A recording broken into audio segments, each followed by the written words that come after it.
우리에게 주시는 하나님의 말씀은 히브리서 4장 12절, 에베소서 4장 26절과 27절에 있는 말씀입니다.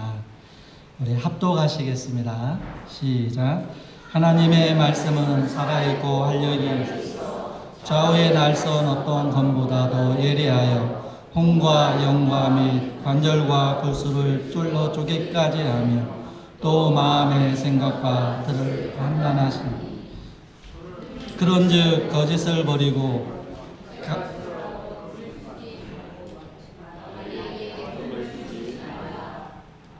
아멘. 할렐루야. 우리 하나님께 영광을 올립니다. 우리가 집을 짓는데 뭐 집 잘 지어서 돈 벌어서 뭐 하자 이런 잘 짓고 잘 지세 그런 집 잘 짓는 것이 아니라 우리는 만세반석 말씀 되시는 예수 그리스도 즉 말씀 위에 우리의 인생의 집을 짓는다. 우리가 고백했습니다. 우리가 인생의 집을 지을 때 오늘 말씀대로 우리가 단 한 말씀이라도 많은 말씀이 아니라 다 하면 좋지만 단 한 말씀이라도 그 말씀 위에 우리의 인생의 집을 지으면 하나님께서 그 말씀대로 우리에게 능력과 은혜 베풀어 주심을 믿으시기를 바랍니다. 할렐루야. 여러분, 성경은 이 외과 의사의 칼보다 더 예리하기 때문에 우리의 영혼은 물론 관절과 골수를 찔러 쪼개기까지 하며 깨끗하게 치료할 수 있다고 말씀을 합니다. 여러분, 암에 걸리거나 뼈가 부러지게 되면 암센터나 정형외과의 수술을 통해 고치거나 그렇게 하지요. 그렇지만 마음에 병이 들게 되고 이 인생의 영혼이 병이 들게 되면 참 그것을 고치는 것은 쉽지가 않습니다. 희망을 잃어버리고 삶의 의미를 찾지 못해서 방황하는 사람들, 더 이상 미래가 없다고 어둠 속에 헤매는 사람들을 치료할 세상의 메디신, 세상의 약은 없는 것입니다. 그러나 하나님의 말씀은 영혼의 병이 들고 마음의 병든 사람을 치료할 수 있습니다. 성경 말씀이 혼란한 세상에 살아가는 오늘 병든 사람들을 치유하고 변화시킬 수 있는 것은 바로 그 말씀이, 이 말씀이 살아계신 하나님의 말씀이기 때문입니다. 또 살아있는 하나님의 말씀이기 때문에 성경은 다이나마이트와 같아서 위력이 있고 능력이 있기 때문에 현재 돌 같은 굳은 내 마음까지도 변화시킬 수 있는 것입니다. 그렇기 때문에 여러분, 하나님의 말씀은 과거 성경 어떤 인물에게만 국한된 말씀이 아니라 지금 오늘 우리들에게도 주신 말씀임을 믿습니다. 여러분, 우리가 위대한 바이블 티처라고 하는 스위스 제네바에서 종교개혁을 이끈 존 칼빈 선생님은 성경을 읽을 때마다, 그리고 읽고 나서는 성경을 딱 덮으면서 하시는 말씀이 방금 하늘에서 나에게 주신 말씀이다, 이렇게 종종 고백을 하시기도 하셨습니다. 하나님을 섬기는 성도님 여러분, 성경 구절 한 구절만이라도 생명의 말씀인 이 말씀을 붙들면 바로 우리의 인생은 반드시 달라지는 것입니다. 성경의 이 한 구절이 내 마음에 박히기만 하면 그 말씀이 나의 마음을 바꾸고 나의 생각을 바꾸고 새 사람이 되게 하는 것입니다. 오늘 본문 히브리서, 우리가 본문의 4장 12절 한 절을 보았지만 히브리서 4장 전체를 보게 되면 뭐라고 말씀하시느냐 하면요, 성경 말씀 즉 하나님의 말씀을 붙들고 이 하나님의 한 구절 말씀이라도 이 말씀을 순종하는 자들은 대제사장이신 예수님을 알게 되고 또 예수님을 만나게 되고 거기서 끝나는 것이 아니라 은혜의 보좌 앞까지 담대하게 나아갈 것이라고 말씀하십니다.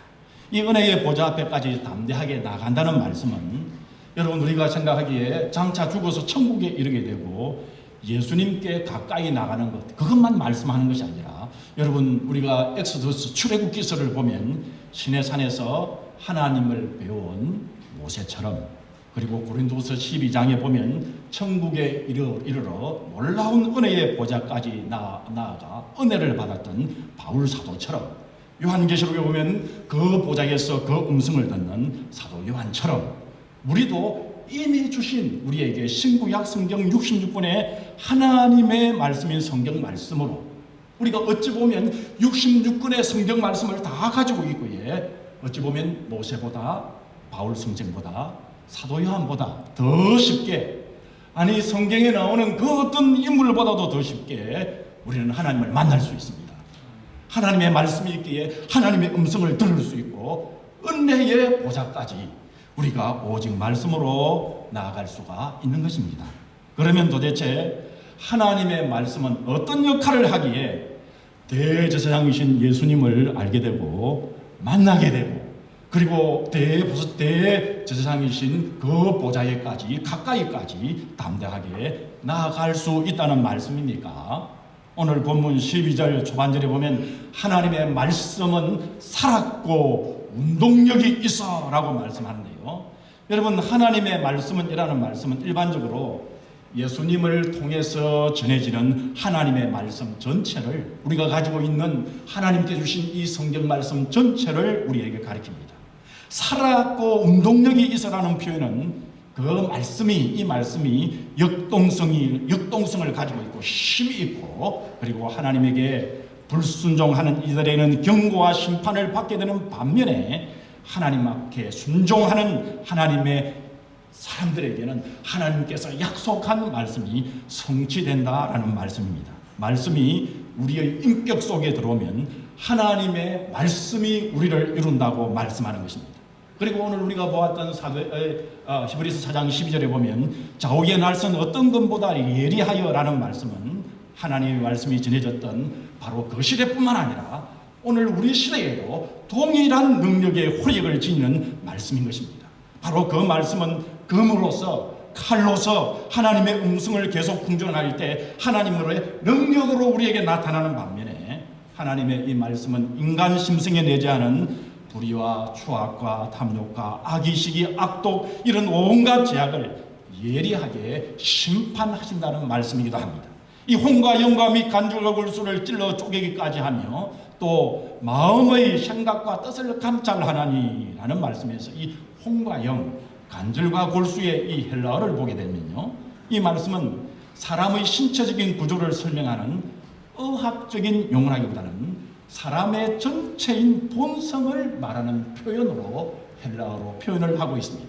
여러분이 찔러라는 이 말씀 속에는 꿰뚫다라는 의미를 가지고 있는데 인간의 영혼과 육을 분할한다는 그런 의미가 아니라 하나님의 말씀이 인간의 깊은 내면에 침투하여 들어와서 우리의 잠재적인 의식까지 들추어내는 놀라운 능력이 하나님의 말씀에 있다고 말씀합니다.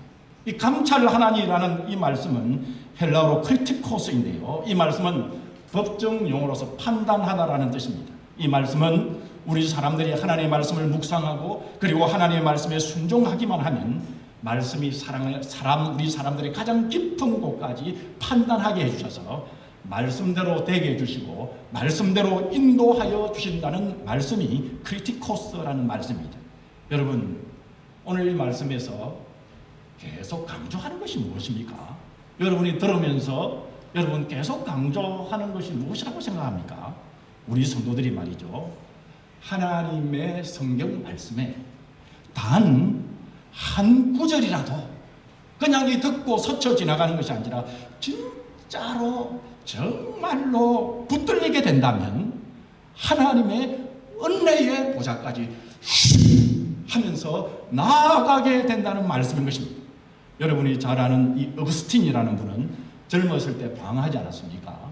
여러분이 어거스틴을 설명하려고 그러면 너무 길기 때문에 이 어거스틴이 우리 기독교의 바울 다음에 역사의 기초를 놓았다고 하는 분인데요. 설명을 하려면 너무 시간이 많이 걸려서 안 되는데 어거스틴 이 대단한 사람이었지만 그러나 그는 젊을 때 방황했습니다. 그런데 우연히 성경에 있는 로마서 13장 12절의 말씀인 밤이 깊고 낮이 가까웠으니 그러므로 우리가 어두움의 일을 벗고 빛의 갑옷을 입자라는 말씀으로 이 말씀이 그를 완전히 변화시켰습니다. 방탕한 거였지만 이 말씀이 그를 변화시켰습니다. 여러분, 우리가 구두를 수선하는 이 구두방에서 말이죠, 세상에서 먹고 사는 문제로 얽매여 기죽어 살았던, 오늘 어찌 보면 우리와 같은 평범한 그런 무지 성령님이 요한복음 1장 12절의 말씀인 영접하는 자, 곧 그 이름을 믿는 자들에게는 하나님의 자녀가 되는 권세, 이 권세를 주신다는 이 말씀을 붙들고 새롭게 태어나게 되었습니다.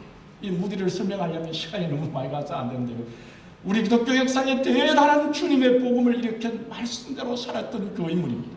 한 구절이 그를 변화시켰습니다. 여러분, 영적 흑암기 때 종교개혁으로 영적 부흥을 이끈 마틴 루터는 여러분 어떠합니까?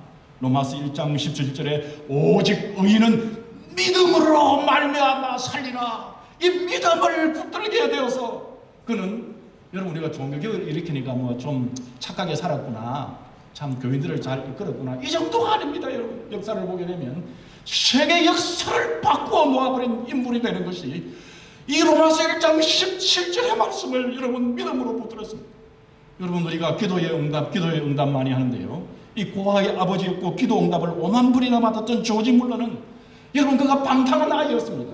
그런데 요한복음 3장 16절인 하나님이 세상을 이처럼 사랑하사 독생자를 주셨으니 이는 저를 믿는 자마다 멸망치 않고 영생을 얻게 하려 하심이라는 이 단 한 구절의 말씀을 통해서 거듭남을 체험하고 하나님의 위대한 사람으로 쓰여졌습니다. 여러분, 말로 하려면 끝이 없습니다. 우리 기독교 역사에 이 역사를 바꾸었던 세계 역사와 이 한민족의 역사와 한 나라와 한 국가의 역사와 한 지방의 한 역사를 바꾼 인물들을 들으라면 끝이 없습니다.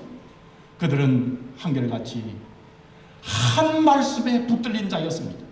그 말씀을 마음판에 새기고 그 말씀이 그들을 통해 변화시키고 큰 역사를 이루었습니다. 왜냐하면 하나님의 말씀은 살아서 역사하기 때문입니다. 저희 딸이 어제 결혼을 해서 드리는 말씀이기도 합니다만, 저희 가정은 하나님 보시기에 몹시 부족함도 많고 하나님 보시기에 모자람도 많은 그런 부부입니다. 때로는 그 모자람이라는 것처럼 저와 저희 아내가 다투기도 합니다. 잘 이렇게 막 계속 다투는 그런 건 아니지만 일반 부부처럼 그렇게 다투기도 합니다. 그 정인이 저희 딸이 저기 있네요. 저희 딸이 정인이기도 한데요. 그런데 저희 딸 이 은정이가 종종 중재자가 되어가지고 얼마나 저희 부들이 다툴 때마다 얼마나 화해를 잘 시키는지 모릅니다. 결국에는 저희 부부를 웃게 만들면서 화해를 시키는데요. 이제 화해를 하고 나서도 감정 처리가 잘 안 될 때가 있지 않습니까? 이제 딸 앞에서 화해한다 그랬다고 하면서도 감정 처리가 저희 부부가 잘 안 될 때, 그러면은 저희 딸이 중재를 하고 나서는 애교 섞인 목소리로 말을 하지요. 아이, 아빠 엄마 이럴 때 보면 참 어린아이 같네요. 그런 거 가지고 다투고 그래요. 어린아이 같이 그러지 말고 애들같이 제가 가르치고 있는 학교에 애들같이 꼭 어린아이 같아요. 그러지 말고 손 잡아보세요. 그렇게 하면서 억지로 저와 저희 아내의 손을 잡게 만듭니다. 그리고는 서로 좀 알아주세요. 오늘은 아빠가 잘못했네요. 아빠가 좀 먼저 엄마 안아주세요. 거기에서 끝나는 것이 아니라 그리고는 뽀뽀하세요. 두 분 중에 마음이 넓은 사람이 뽀뽀 먼저 하세요. 그러면서 억지로 뽀뽀시키고 그렇게 웃게 만드는데요. 사실 저희 부부는 하나님의 말씀의 겨울에 비추어 보고는 늘 부족함을 봅니다. 그리고는 저와 저희 아내가 때때로 이야기를 합니다. 여보, 우리가 참 부족한데 어떻게 하면 좋을까? 그러면서 아쉬움 속에 살아가기 때문에 우리 부부를 잘 아시는 우리 성령 하나님도 평소에 저희 부부를 부족함을 보고 탄식하고 또 우리 성령님도 슬퍼하고 때로는 우리 성령님이 저희들을 격려하지 않을까 이렇게 생각합니다. 이런 부족한 저희들이 18년 전에 밴쿠버에 와서 이제는 몇 년이 지난 후에 저희들을 잘 아는 밴쿠버에서 사역하시는 목사님들과 사모님들이 하시는 말씀이, 목사님, 사모님, 저희들이 밴쿠버에서 살고 목회하면서 목사님 가정같이 화목하고 부부 사이가 좋은 가정과 부부는 없는 것 같습니다 라고 말하는 것입니다. 그때 저희들이 그 이야기를 들으면서 뭘 그럴까요? 목사님, 사모님, 우리 가정도 우리가 잘 알거든요. 우리 가정도 다른 가정과 평범합니다. 별 다를 것이 전혀 없습니다. 사실 저희들 생각에도 특별한 것 없고 정말 평범하니까요. 그렇게 말씀을 드렸습니다. 그런데 그 이야기를 듣고 가만히 생각을 해보니 주위에서 종종 그런 말을 할 때 그냥 우리들은 인사라고 생각했는데 우리들을 잘 아는 목사님들, 사모님들이 그렇게 말씀을 하시니까 목사님같이 화목한 가정이었고 목사님같이 부부 사이가 좋은 부부가 없다는 그 말에 왜 그렇게 말씀하실까? 그렇게 가만히 생각해 보니 우리 부부가 평소에 알지 못하는 게 한 가지 있었습니다. 그것이 뭐냐 하면 저희 부부가 저희 이제 딸과 사이로 이제 신혼여행을 오늘 가는데요. 저희들도 그럴 때가 있지 않습니까? 여러분 뭐 종자라고 해서 젊은 종자, 늙은 종자 따로 있습니까? 다 같은 종자 아닙니까? 그런데 저희들도 저럴 때가 있었거든요. 그런데 신혼여행 가서 이렇게 서로 이야기를 했습니다. 앞으로 우리 부부가 이제 100년을 함께 살아가야 되는데 부부 생활을 할 때, 가정 생활을 하면서 살아갈 때 한 가지만이라도 우리 서로 한 가지만이라도 어떻게든 목숨을 걸고 실천하기로 하였던 것이 있었습니다. 그것이 뭐냐 하면 오늘 본문 말씀인 에베소 4장 26절에서 27절 말씀이 앞으로 우리 부부 사이에는 어떠한 일이 있더라도 분을 내어도 죄를 짓지 말며 우리 부부 사이에는 어떻게든 해가 지도록 분을 품지 말자라는 이 말씀을 서로가 약속을 했습니다. 그때는 사이가 좋으니까 무슨 약속들 못하겠습니까? 아마 저희 아내가 먼저 제안을 한 것 같은데요. 저도 흔쾌히 우리가 서로의 흔쾌히 이야기를 하면서 그렇게 약속을 그렇게 했습니다. 사실 저희 딸이 저희 부부가 다투고 난 후에 당장 중지하지 않아도 신혼 초부터 아무리 의견이 다르고 다투고 한 일이 있더라도 우리는 저희 아내가 증인입니다만은 밤을 넘기지 않고 화해를 해야 했습니다. 왜냐하면 서로가 하나님의 말씀인 해가 지도록 분을 품지 말자고 하나님 앞에서 약속했기 때문입니다. 때로는 다투고 속상해서 그래도 별것 아니지만 부부 사이에도 다투면 속상할 때 있지 않습니까? 그렇게 해서 속상하고 그래서 침대에서 이제 같이 눕더라도 바로 이리 안 눕고 처음에는 싹 돌아 눕습니다. 저희들도 인간입니다. 사람 아닙니까? 싹 돌아 눕습니다. 그러더라도 우리가 약속한 것이 있지 않습니까? 하나님의 말씀, 해가 지도록 분을 품지 말아야 하기 때문에 밤 12시, 우리가 정한 시간은 밤 12시 자정이거든요. 자정이 되기까지 어떻게 하든지 화해했습니다. 누가 먼저 했는지 억지로라도 이불 속에서 침대에 올라가서 12시 되기 전에 가까이 왔다 싶으면 누가 먼저 했는지는 모르지만 손을 먼저 잡아주고, 그리고 손 잡아줘가지고는 이게 감정이 이 화해 분이 이렇게 다 사귀지 않으면 서로 안아주고, 그래도 이것이 다 해결되지 않았다 싶으면 이게 다 성인이니까요 18세 이상이죠. 서로 뽀뽀해주고, 그렇게 되면 나도 모르게 저희 아내도 모르게 서로 눈물이 나고 말은 안 하지만 화해하면서 하룻밤이 지나고 나면 다투기 전의 모습으로 아침에 돌아와 있는 것을 보게 됩니다. 만약에 목사님들, 사모님들 말씀대로 만약에 밴쿠버에서 제일 화목한 가정이라면, 만약에 저희 부부가 사이가 좋다면 그것이 뭐 인격 수련이 많이 돼서 그런 거 아닙니다. 다른 사람들보다 뛰어나서 뭔가 그런 것이 있는 것이 아닙니다. 다른 사람들보다 무슨 좋은 조건이 있어서 그런 것 아닙니다. 그리고 딸이 중재를 잘해서도 아닙니다. 그것은 바로 에베소 4장 26절 후반절이, 그것도 한 구절이 아니라 반 구절, 이 반의 구절, 해가 지도록 분을 품지 말라는 말씀을 저희 부부가 품다 보니 그 말씀이 저희의 가정을 만들고 저희 부부를 오늘 만들었던 것입니다. 여러분, 하나님의 말씀인 성경은 사람이 수술하는 외과 의사의 칼보다 100배 더 예리하기 때문에 우리의 관절과 골수를 찔러 쪼개고, 그것뿐만 아니라 우리의 영혼과 우리의 심령까지 해결해주는 깨끗하게 치료할 수 있는 하나님의 말씀이라는 것을 여러분 믿으시기를 바랍니다. 단 한 구절의 하나님의 약속된 말씀을 붙들기만 하면 그 말씀이 우리를 바꾸어 놓고 변화시켜 놓고 말씀대로 능력의 역사가 자연스럽게 이루어질 줄 믿습니다.